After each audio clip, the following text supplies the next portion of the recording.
In early 2025, a plane touched down in Argentina. Out of the plane came an unexpected passenger, Minnie the Jaguar, so named for her 125-pound frame by school children in Argentina. Her location? The Jaguar Reintroduction Center in Ibarra National Park. There, teams from Rewilding Argentina are bringing native jaguars into Gran Chaco. But not just jaguars. Also, red and green macaws, giant river otters, and Darwin's rheas, all brought back to their natural habitats. This is the work of Chris Tompkins, who believes that we can reorient the world towards beauty, diversity, and wildness. She's been rewilding since the beginning, but her path wasn't linear. She was the CEO of Patagonia, the major outdoor apparel brand, for more than 20 years, before she retired and became one of the most successful conservationists in the world. Even when it's been hard, she's made big choices and taken big leaps of faith. I'm Alex Honnold, professional rock climber and founder of the Honnold Foundation, bringing you stories of inspiring people who help to solve today's most pressing conservation issues. In partnership with the Rolex Perpetual Planet Initiative, this is Planet Visionaries.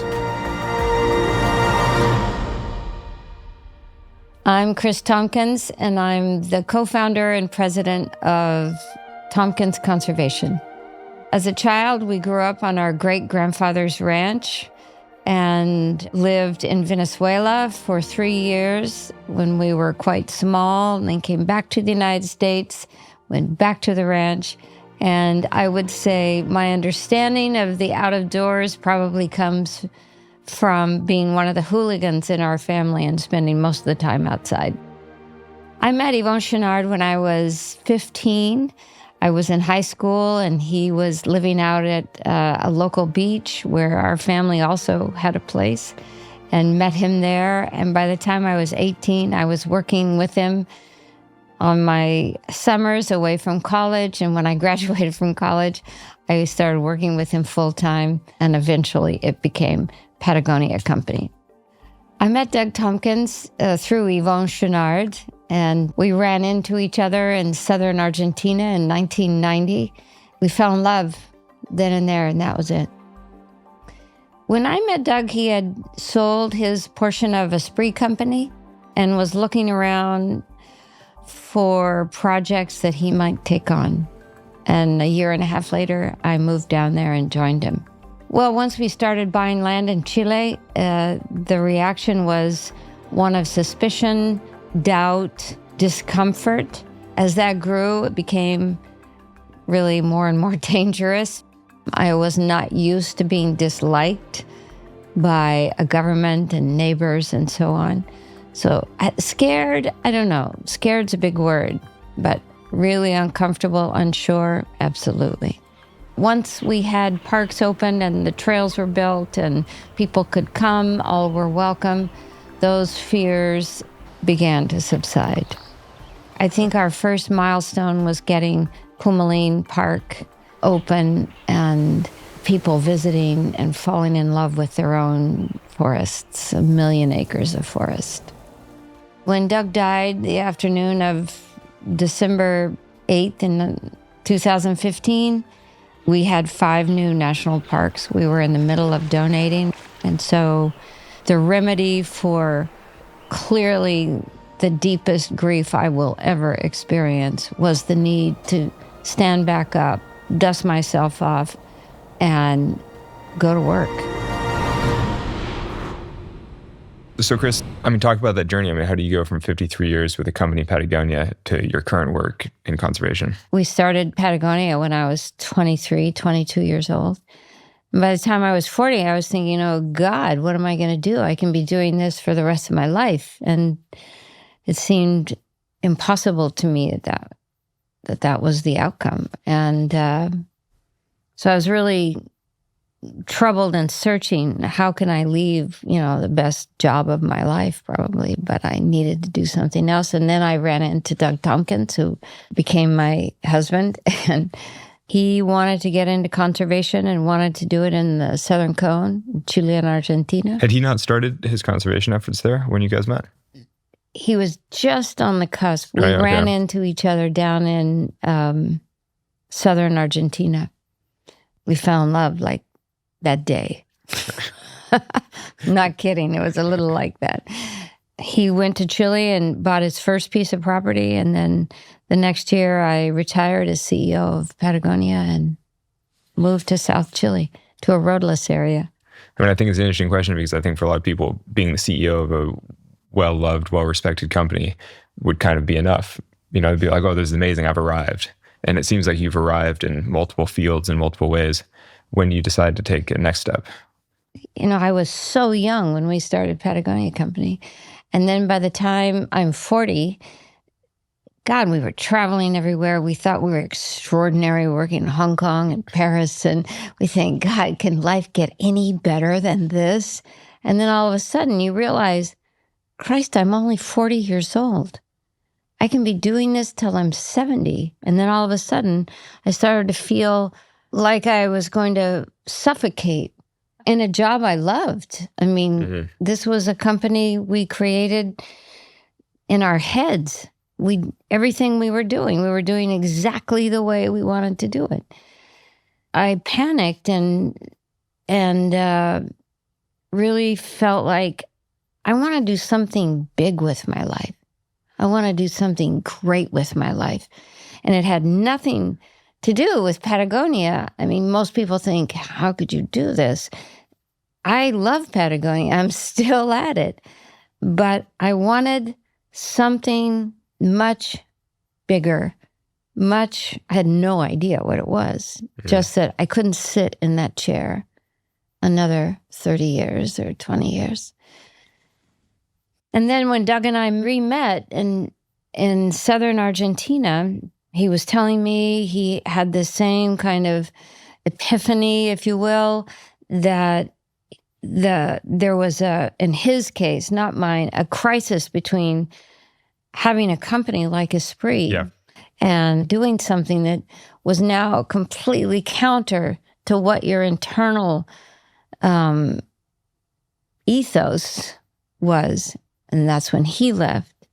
And I didn't have that because Patagonia Company was very different. Values. And so how did he pivot to rewilding, like conservation, the way he did? Like, why not try to change the company or start a new company or something like that? Like he did try to change what was taking place in Esprit, the kind of products they were making and how would they be sold. And, you know, there's a click in your life. And sometimes you don't see them coming, or you certainly don't know the efficacy of it. And he just got out and moved to South Chile, to a roadless area, and did not have a complete sense of how that was going to look. But he understood that if you become and really think about deep ecology, the idea that all life has intrinsic value, if you really believe that, then you have no choice but to follow that in some way that you can't possibly know how it's going to turn out. And that's where he was. Talk about the idea of deep ecology and following that. I mean, how did he come to care about that? I mean, you know, obviously he'd always been outdoor-minded. He'd founded the North Face, founded whatever. But at what point did he start to care more about, you know, the lives of all creatures and, you know, all life on Earth? You know, he started reading books a few years before he ever got out of Esprit. One of the authors, Arne Næss, who was a Norwegian philosopher, he was a Spinoza scholar, but he was a climber, he was a mountaineer, he was a rock climber. That's why Doug liked him. Yeah. And he started talking about what he called deep ecology, and depth as in the depth of your thinking, that it is not something that you can really take on superficially. And that is, as I just said, the understanding that all life has intrinsic value, that humans are not set apart from the rest of life. And ergo, your behavior and what you lean into is the lifting of all life, all sentient beings. And we don't know how rocks feel, but throw those in too. and so how did that manifest for Doug and for you?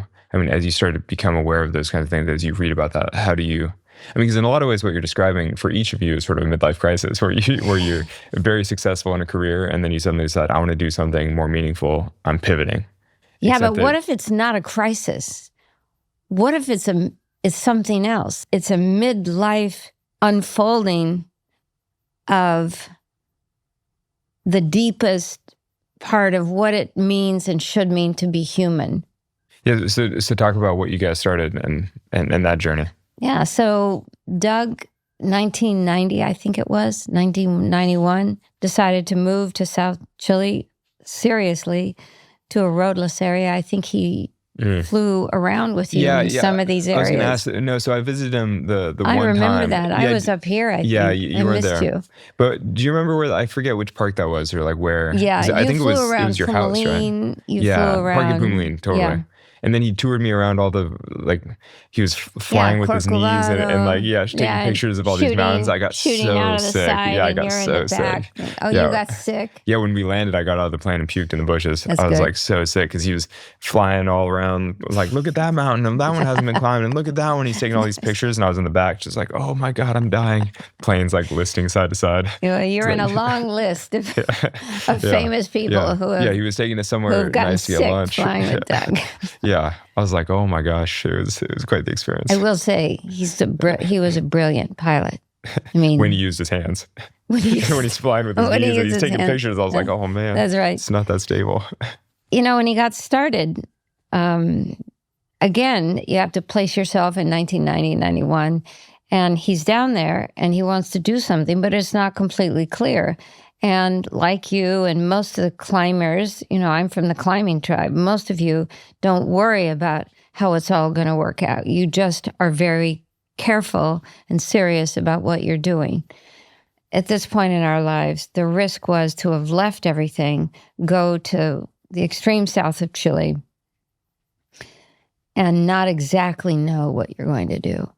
And then a piece of property came up for sale. It's like small, 50,000 acres. And is that small? That sounds really big. It's really small. I mean, it became to be understood as being really small. Now we've donated 15 national parks and for a total of 15 million acres. 15 million acres. Yes. Wow. Anyway, just starting with this one purchase, and then bought another one, and now I'm living down with him full time. And we began to see that, God, we can just seriously aggregate huge tracts of land, and then it came to us eventually, what if we just give it away? What if we just give it back to the country? We start working on the jewels of each country and give them back to the countries in the form of new national parks. Did that feel like a new idea at the time? Because I feel like in some ways, Thompson Conservation has become the model for that. Yeah, but maybe that's just in my lifetime. Is. But also the scale is much different. We were working on much larger scale in Chile and Argentina. Because there was more opportunity, yeah. Opportunity, and we were working with governments. So let's say in Pumalín, we put in, say, 500,000 acres. I donate it to you, and you kick in the fiscal land or the government land that's contiguous to it, and together we create 1 million acres of timber rainforest. So almost always, it's a partnership between the government and us. Yeah, and so how much land now over what it's been, 35 years? You guys 33 years. 33 years. That's wow. How does that make you feel? I'm 75 years old this year, Alex. That's 33 years. And so how much land did you guys acquire versus put in partnership through the state? Out of about a little over 15 million acres, I'd say we've put in around 2.5 million. Oh, wow. And the rest was all contributed by the contiguous lands. Yeah, it's like some of the big government land in North America. Oh, wow. In some ways, that's almost more impressive that you guys managed to leverage 2.5 million acres into 15 million acres of protected parks. Because here's why. Nobody, I don't care how much money you have, whom you know, it's impossible to save all the territories necessary, especially the ones that are in most danger or ecologically, they're the most important. Nobody can save all that land. Nobody. Just You're just saying the numbers are like it's too much land. Yeah, it's too much land. But we would never be able to buy, just as the family foundation, 15 million acres. It would be very difficult to do that. We've invested over $400 million in conservation since we got started, since we left our day jobs. Yeah. And, it's not enough. I'm proud of what we've done, but you have to become really good at partnerships, in my opinion. Yeah, and so talk about, so you've protected 15 national parks, 15 million acres. Where has it gone from there? I mean, talk about the emphasis on rewilding and sort of preserving whole ecosystems, if you can. Right after Doug died, I insisted that the team in Chile and the team in Argentina become independent from Tompkins Conservation almost immediately. I mean, this was a month after Doug was dead. I went to them and said, we have to make you independent as fast as possible. And we'll fund you and so on, because I'm getting older every day. And I knew that for them to be as strong as possible, if I die, and I have a very strange lifestyle, I'm flying all the time in small planes and so on and so forth. That to me is the most important thing. I wanted a second generation. Now I'm pushing everybody, get the third generation lined up, because I want this to continue. I'm not so interested in looking backwards. I mean, I'm proud of it, but I don't really care. What matters to me is like today forward. So rewilding is led by the two countries, independent, and rewilding is looking at every project we work on and ask ourselves, who's missing? What's missing? And in the case of almost any project, you'll find things that you have to do to try to bring these large territories back to their fully functioning ecosystem. For example, Ibará National Park in northern Argentina. In that case, almost everybody was missing. Jaguars, giant anteaters, giant river otters, you name it, ocelots. Everybody was missing really since the early 1900s. From what, like? Well, really hunting. Okay. Yeah. It's just that simple, like case, human predation, like people have killed them all. It's all human predation, yeah. Exactly. Okay. So today, making this story very short, the jaguars, everybody's back. Now that's 25 years of work, but shorthand, everybody's back and functioning. So in both Chile and Argentina today, both teams, and I'm on the boards of both. I mean, I'm still working with them every day, but I can die this afternoon and I'm completely happy. We have been really successful at what we do, but somehow I think we have to think bigger and much more aggressively, much more impact. For every breath you take, it better have an impact someplace. So this is really... By setting a high bar, I suddenly feel like I'm underperforming. Yeah, you. Hard to imagine. Well, but so go on. Like, but you should with your own life. Am I having an impact? Well, totally. I mean, so what's the next step of your... So we're taking it out of just working within 15 million acres between the two countries, and both Chile and rewilding Chile and rewilding Argentina, expanding that into the continent. Because if you're not working at a continental basis, I completely believe, then you could find yourselves 50 years from now back trying to rewild the very species you're trying to rewild today. That's just how things are moving.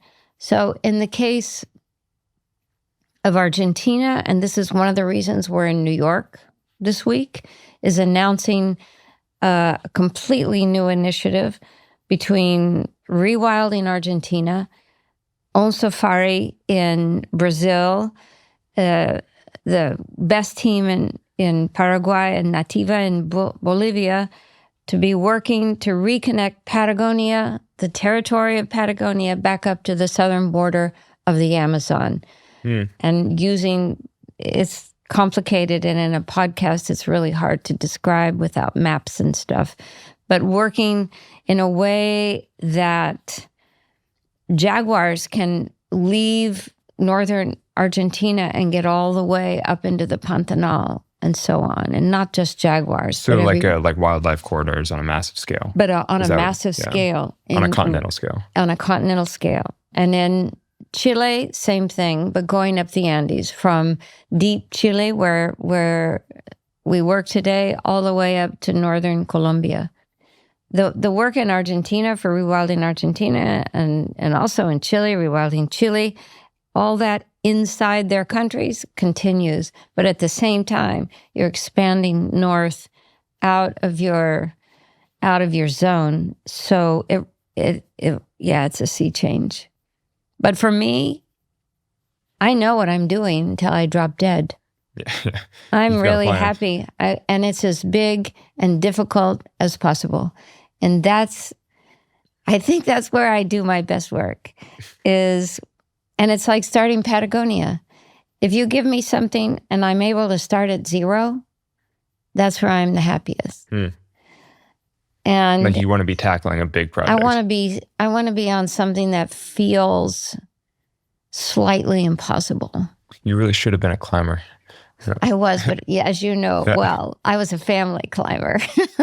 I actually kind of want to take a step back for a second, just like you were saying, because this is a podcast and because people don't see maps unless they link to show notes. I think we'll have links to all the things that you're describing. Yeah. Neither country is stopping. We're working on a big project down Cape Froward National Park. This is in Chile. It's down on the Straits of Magellan. It goes all along. Oh, I wish we had maps, but it has tremendous coastline, and it is absolutely wild. I mean, Alex, it's the wildest place I've ever been in. Can you tell me about some of the successes that you've had with rewilding wildlife? I mean, and any specific species or anything? There is this species called a rhea, a lesser rhea, and it looks like an ostrich, but it's smaller. It's not of the ostrich family. But anyway, that is the first binational translocation of working between Chile and Argentina to bring a species that was there, but in very low numbers. That's been extraordinarily successful. And the huemul deer, also in Chile, almost extinct, and now rewilding Chile has worked to stabilize the population. It's not necessarily growing yet, but it's not in collapse. So that's on the Chilean side. And there are many other species in Chile, but the highlights. And in Argentina, and bringing back the jaguar, ocelots, giant anteaters, giant river otters. A host of species in Argentina have been brought back, really having been gone for almost a century, or bringing back up species numbers who are really low. And are those populations then stable once they've been sort of brought back? Are you seeing functioning ecosystems? Oh, yeah. I mean, you see that, a lot of that. But again, in both Chile and Argentina, the reason that we're expanding in a continental scale in both countries is that's what these species need. Not all of them, but most of them have to have, because they need to be able to disperse. And if you keep looking at species reintroduction just within a national park, it would be a little like Yellowstone. You know, when the bison migrate south and they leave the confines of the borders of Yellowstone, they get shot every year in the fall. So you have to mitigate for that. So yeah, there are a lot of species that are back and thriving. Can you tell me the impact that Rolex's Perpetual Planet Initiative has had on your work in South America? Yeah, you know, we started working with Rolex several years ago, and it's amazing what they've done for Chile and for Argentina. besides funding that they provided in both countries, there's a lot of support in terms of meeting new people, just seeing that conservation work, rewilding work is getting out there into audiences that we might not. Like sort of elevating the work. Yeah. No, Rolex is a tremendous partner for rewilding Chile and rewilding And has that actually Argentina. helped sort of elevating the work like that? Has that helped find other partners or like make the projects more successful? In a practical way. Huh. Our partnership with Rolex is extraordinary. That's good to hear. And it's fun, and they have great people. Yeah. So, and that matters. You know, if you're going to work with somebody or an entity long term, the people whom you engage with really matters a lot. And the team in Geneva is amazing. It's an ecosystem. It's You need a whole thriving ecosystem. Yeah, it is. Yeah. And how do you maintain motivation for taking on bigger projects? I mean, you're kind of touching on this from your personal pivot from being the CEO of Patagonia to running Tompkins Conservation and creating all these parks. But how do you, at age 70, what did you say, 70? 75. 75. At age 75, how do you decide to take on an even bigger challenge? I mean, that's what I love. I'm going to put the hammer down until I can't. Or you can't hammer anymore. Because I have no fear. You have to remember, for a few reasons, and certainly, number one, the day Doug died, first of all, I thought it was Yvonne. We were getting these broken calls. I thought Yvonne was dying or something had happened to him. And then, of course, I find out it's Doug. Anyway, I have no fear. You mean because nothing worse than that can... Yeah, I mean, things have happened in my lifetime, all of which I'm grateful for, whether it's difficult or not. So for me to say, let's go for broke. Let's go do what it really takes to bring these species back, to save these rivers, to look at the earth as a participant instead of a factory. I have no limits. Where does that deep love come from for nature? I mean, why put the effort in? Because though I love many humans, and of course in the arts and music and philosophers and writers and climbers, and what we humans are doing to ourselves, but to every other living thing on this planet, I don't want to be on that train. I want to be on the other team.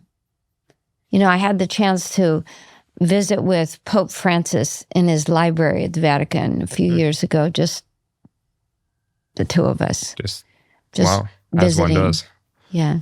How was that? It was a great invitation. Wow. And Sofia Hinonen, who I've worked with for 25 years, she's the head of Argentina. Pope Francis was Argentine. So the genesis must have come from something there, because we worked in Argentina for so long. And I tell you, Pope Francis was someone who really understands the mournful outcome of how we humans have decided to live and where we place ourselves in the scheme of life. And it's boring to talk about this. People roll their eyes. I don't care. I do not accept it. What do you mean the mournful consequence? It's like Sir David Attenborough says, there are billions of people who are being affected by the way we largely Westerners live. And they're the very people who have no say. And they're the very people who can't get out of the way. So that's on the human side. And on the non-human side, you know this all very well. we are losing species so fast that the outcome is quite clear. So I think the question isn't, why do we do this? I think the real question is, why isn't everybody doing it? We're not exceptional. We certainly shouldn't be exceptional. We should be commonplace today. I do a lot of public speaking, as do you, and I get asked a lot, well, what can I do? Mm-hmm. And sometimes it's in a big theater and there's 1,000 people, and it could be someone young who stands up and says, I don't know, I want to do something. What can I do? I said, well, tell me what you're good at. What do you mean? Tell me something you're very good at. I can do this. Okay. If you're serious, you get up tomorrow morning, you go out, and you will find groups, and I don't care if you're from a tiny village or you're from New York City. There are people who need done what you're good at. What you cannot do is get up tomorrow morning and decide to do nothing. Yeah, it's interesting. I'm struck. I mean, I remember chatting with Doug, like the one time that I met Doug and briefly hung out with him. Yeah. I was really struck by the fact that he'd probably done more for conservation than almost anybody on Earth. And yet he was so deeply pessimistic. He was like such a curmudgeon in all the classic. Yeah. And I basically argued with him for a day and a half, I felt like, about environmental issues. And now listening to you, I'm sort of like, oh, it's like not that dissimilar. I was sort of like, it's interesting because, it's like, oh, that's a deeply pessimistic way of looking at the modern world. And yet you do so much and you're so motivated. I find that interesting because personally, I find myself more motivated for action when I'm feeling somewhat optimistic or hopeful, or, it's just easier to get up and do something when you feel good about it. You haven't asked me if I have hope, but that's almost I'm everyone. Pretty sure you don't. All right. And I don't want to be sad. But almost everybody on the planet asks me, "Oh, do you have hope?" And I have come to think, and I say, the only reason you're asking me if I have hope is because you're hoping I do. Because I'm out there. I understand what's taking place. I have been in these trenches for so long. You don't deserve hope unless you're doing something to counteract the things you're worried about. Hope is action.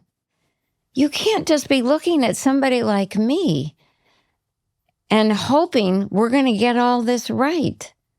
This is a team sport. I'm, in the short term, this century, pessimistic. But I'm driven by pessimism.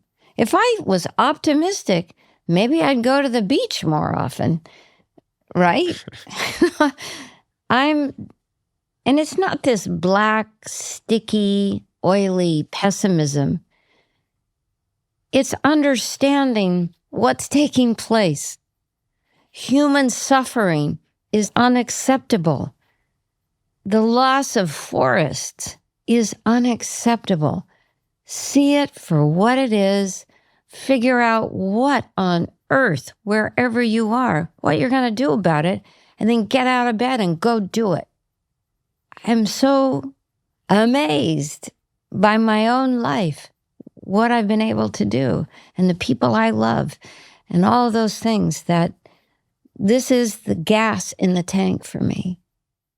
I'm like, well, I feel like I need to go out and do something useful in the world, that's for sure. But let me have my last say in this conversation. You are a reminder of what's possible. So don't forget that.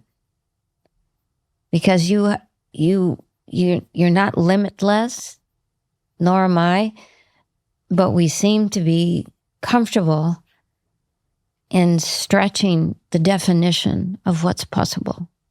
And you are like the poster child for that. Well, I appreciate that.